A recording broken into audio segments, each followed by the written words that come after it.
In 1940–41, Canada ordered several Tribal-class destroyers, ships designed with heavier armament and able to fight not just submarines but other destroyers and lighter cruisers. Haida was among the first of these, built in the UK, modified for the harsh conditions of the North Atlantic, with heating, ventilation, and sturdier fittings to endure cold, stormy seas. She was laid down by Vickers Armstrong at Newcastle upon Tyne in 1941, launched in August 1942, and officially commissioned into the Canadian fleet on August 30, 1943. Immediately after her commissioning, under the command of Commander Harry de Wolfe, Haida was thrown into the frigid, dangerous world of Arctic convoys. Her early duty was to escort convoys from the British base at Scapa Flow to Russia, specifically to Murmansk. The Murmansk convoys, run through near-constant darkness in winter, were among the riskiest naval operations of the war. Haida and her crew faced ice, storms, U-boat attacks, German Air Force raids, and the bitterness of cold that sometimes froze gear and deck fittings. But in those early voyages, Haida earned her mettle, proving reliable, hard to hit, and fast. In November 1943, she joined operations for convoy JW-54A, departing Lockhew. After joining the escort, Haida helped ensure safe passage toward the Russian frontier. Later, she took part in RA-54B returning convoys, escorting the merchant ships back to Lockhew without loss. That winter, the continuous work, constant danger, and minimal rest forged a hardened warship and crew. As 1944 dawned, Haida was reassigned to the 10th Destroyer Flotilla based in Plymouth, England. From there she was involved in a sequence of offensive operations, sweeps along the Bay of Biscay, patrols in the English Channel, hitting German shipping, trying to reduce the flow of supplies and rails of German coastal vessels. She took part in Operation Tunnel and Operation Hostile missions, operations aimed at seeking and attacking enemy vessels, especially in the dark of night. One of Haida's more celebrated engagements came in April 1944. On the night of 25 to 26 April, Haida, along with other destroyers and cruisers, engaged a German torpedo boat flotilla, which though nominally for torpedo boats were quite capable. Haida sank the T-29, severely damaged T-24, and forced another to retreat. Just days later, on the night of 28 to 29 April, she again took action off the French coast, engaging German torpedo boats. Then came the tragic loss of her sister ship, Athabaskan, on 29 to 30 April. Haida had been operating together with Athabaskan in mine and torpedo aspirated waters off the coast of France, supporting mine-laying operations.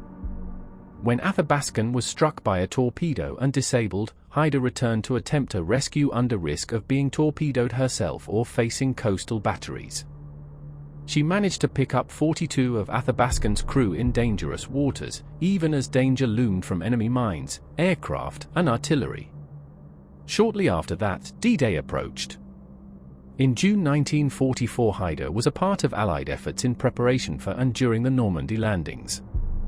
Though she did not land troops directly from her decks in the manner of the landing craft, she played a vital supporting role, patrolling, screening, blocking German naval movements, intercepting enemy shipping in the Channel and Bay of Biscay, and helping to keep the invasion corridors safer from counterattack. During this period she sank or damaged several German vessels including Z-32, June 9 off Isle de Basse, France, and contributed to intercepting U-971 off Land's End in June. She also sank minesweepers and smaller craft. In September 1944, she sailed for Canada, arriving in Halifax for a refit.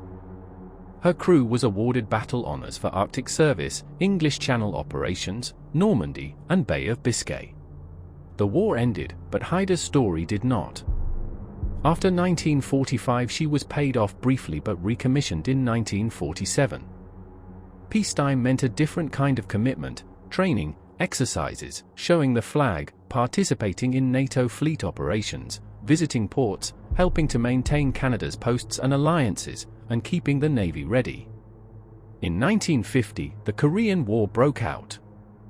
Haida was modified and refitted to perform as a destroyer escort, changing some of her armament and sensors for the new age of naval warfare, which placed more emphasis on anti-submarine capabilities, radar, and ability to operate with air cover. In her 2 tours of duty in Korean waters, 1952 to 1954, she was tasked with screening aircraft carriers, doing patrols close to shore, blockading supply lines, and even performing train busting, attacking enemy supply trains as they moved along coastal rail lines, sometimes near tunnels. Her performance was well regarded. She was active when many other ships were off duty, and she extended her reputation of being sharply aggressive and dependable. After Korea, Haida continued in peacetime service during the Cold War.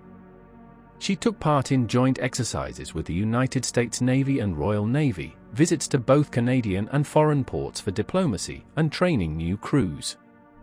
But her hull and systems were wearing out, cracks in the hull appeared, machinery aged, steering problems. By the early 1960s she was facing serious wear and obsolescence. In October 1963 Haida was decommissioned. There was talk of scrapping her. But a group of retired naval officers, volunteers, and citizens, known as Haida Incorporated, stepped in. They placed a bid and acquired her from the government, saving her from the breakers. She was towed to Toronto in 1964, and eventually moved to Hamilton, Ontario, in 2003 after extensive restoration. In 1984 she had been designated a National Historic Site of Canada. She is now preserved as a museum ship, berthed in Hamilton Harbour, bearing witness to Canada's naval heritage.